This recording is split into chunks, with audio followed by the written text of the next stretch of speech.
அன்பே சிவம், சர்வம் சிவம், சதா சிவம். வணக்கம் அகத்தியர் அடியவர்களே. நவராத்திரி எதற்காக கொண்டாடப்படுகிறது என்று தெரியுமா? இந்த வாக்கில் குருநாதர் பல்வேறு வாக்குகளில் நவராத்திரி குறித்த அதிமுக்கிய ரகசியங்கள், சூட்சமங்கள், வழிகாட்டுதல்கள் எல்லாம் இயன்றவரை ஒருங்கிணைத்து தொகுத்து கொடுக்கப்பட்டுள்ளது. அடியவர்கள் மிக கவனமாக மீண்டும் மீண்டும் இந்த குறிப்புகளை முழுமையாக கேட்டு பயன்பெறும்படி வேண்டி பணிகின்றோம். இந்த பதிவு பயனுள்ளது என்றால் அனைத்து மக்களும் அறிய நீங்கள் லைக் மற்றும் ஷேர் செய்யும்படி வேண்டுகிறோம். அப்படி செய்தால்தான் யூடியூப் அதிக மக்களுக்கு இந்த பதிவை எடுத்து செல்லும் என்று தெரிவிக்கிறோம். நம்மளில் பலர் பல காலமாக கஷ்டங்கள் பட்டு வாழ்ந்து கொண்டு இருக்கின்றோம். காரணமும் தெரியாமல் நல்ல முறையில் உழைத்தாலும் கூட அதற்கு உரிய பழங்கள் இல்லாமல் போகும் சூழ்நிலை அதிக அளவு நிலவுகிறது. என்றாலும் நம் சித்தர்கள், குருமார்கள் அனைத்தும் உணர்ந்து அனுபவித்து கடந்து வந்து மனிதர்கள் வாழ்வு மட்டுமல்ல, அனைத்து உயிர்களும் இங்கனம் நலம் பெற வேண்டிய அனைத்து வழிமுறைகளும் குறிப்புகளும் மட்டுமல்ல, இன்று நவீன விஞ்ஞானம் ஒவ்வொன்றாக நிரூபணம் செய்து கொண்டு இருக்கும் அறிவியல் சூத்திரங்களை கூட எந்த ஒரு வளர்ச்சியும் இல்லாத பல்லாயிரக்கணக்கான ஆண்டுகளுக்கு முன்பே வகுத்து ஓலைச்சுவடிகளில் முறையே தொகுத்து பதிவு செய்து நமக்காக அர்ப்பணித்துள்ளார்கள். நமக்கு புரியவில்லை என்பதற்காக அவை அனைத்தும் இல்லை என்று ஆகாது என்பதால் ஆன்மீகம் அனைத்தும் நாம் அறிந்த அறிவியலை கடந்த அறிவியல் நுணுக்கங்கள் கொண்டது என்று கூட சொல்லக்கூடும். குருநாதர் அகத்திய பெருமான் காசி மீர்காட் கங்கை கரையில் உரைத்த பொத்துவாக்கில் நவராத்திரி குறித்த குறிப்புகள் கூறியுள்ளார். ஆதி முதல்வனை மனதில் எண்ணி செப்புகின்றேன் அகத்தியன். அப்பனே, எம்முடைய ஆசிகள் அனைவருக்குமே உண்டு என்பேன் அப்பனே. மனிதன் தன் வாழ்க்கையை ஏன் எதற்காக வாழ்கின்றோம் என்று தெரிந்து வாழுங்கள் என்று சொல்லிக் கொண்டுதான் இருக்கின்றோம். ஏன் புரட்டாதி மாதத்தில் முன்னோர்களுக்கு வழிபாடு செய்ய வேண்டும் என்று தெரியுமா? அப்பனே, அடுத்து வரும் நவராத்திரி குறித்து யாருக்காவது தெரியுமா என்றால், அப்பனே யாருக்கும் தெரியாதப்பா. ஆனால் ஏதோ கொண்டாடுகின்றோம் என்று கொண்டாடிக் கொண்டிருக்கின்றார்கள் அப்பனே. ஆனாலும் அப்பனே, இதற்கு தகுந்தாற்போல் எதை என்று அறிய மகாலய பட்சை. புரட்டாசி மாதத்தில் வரும் மகாலய பட்சை அமாவாசை, அதாவது புரட்டாசி அமாவாசை அன்று முன்னோர்களுக்கு பித்ரு தர்ப்பணம் செய்யும் பொழுது அவர்கள் மகிழ்ந்து தேவியை இல்லத்திற்கு அழைத்து வருவார்கள். அப்பனே, சொல்லிக் கொண்டு இருக்கின்றேன் 9 நாட்கள் நவராத்திரி. முன்னோர்கள் எவ்ரூபத்திலும் வரலாம் அப்பா. வரவேற்க நீங்க தயாராக இருப்பீர்களா என்றால், இல்லை அப்பா. ஒவ்வொரு இல்லத்திலும் எத்தனை முன்னோர்கள் இறந்திருக்கின்றார்கள். அவர்கள் அணுவாக, அதாவது ஆன்மாவாக அப்பனே நுழையும் பொழுது, அனைத்து தெய்வங்களை கூட வீட்டில் வைத்து வணங்கும் பொழுது ஏதோ ஒரு ரூபத்தில் நிச்சயம் உன் முன்னோர்கள் அங்கு வந்து உங்களுக்கு ஆசிர்வதிப்பார்கள்.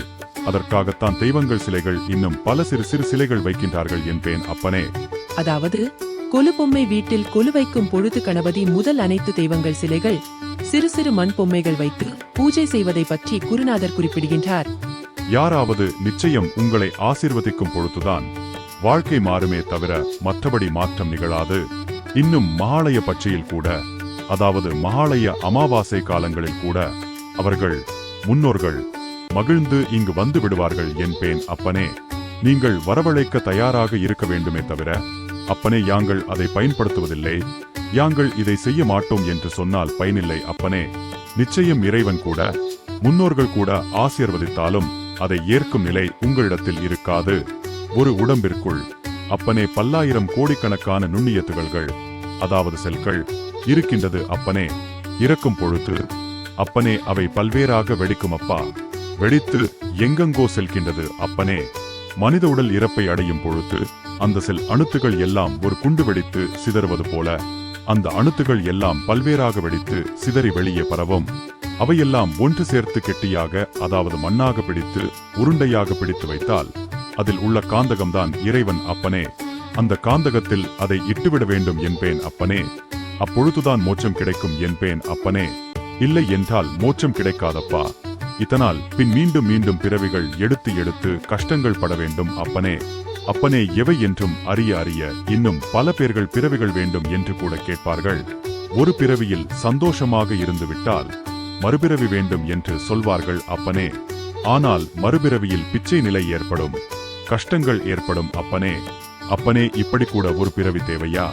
அதனால் அப்பனே, சித்தர்கள் யாங்கள் பல கண்டுபிடிப்புகளை பிடித்து எப்படி எல்லாம் மனிதன் வாழ்ந்தால் அனைத்தும் விரும்பியதெல்லாம் தானாகவே செய்து கொள்ள முடியும் என்பதை எல்லாம் தெரிந்து வைத்துக் கொண்டு அப்பனே மக்களுக்கு கூட உண்மை நிலைகளை புரிய வைத்து அப்பனே, அதற்காகத்தான் யாங்களும் கூட இறைவனை நெருங்க வழிகள் வகுத்துள்ளோம். அப்பனே, பின் யாராலும் இறைவனை நெருங்கவும் முடியாதப்பா.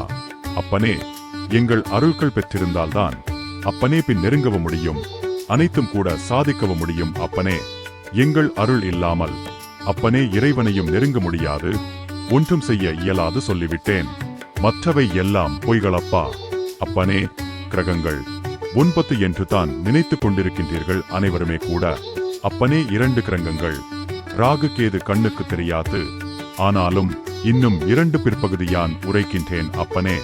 இதனால் அப்பனே, அந்தந்த கிரகத்திற்கு உரிய தானியங்கள் எல்லாம் இருக்கிறதப்பா.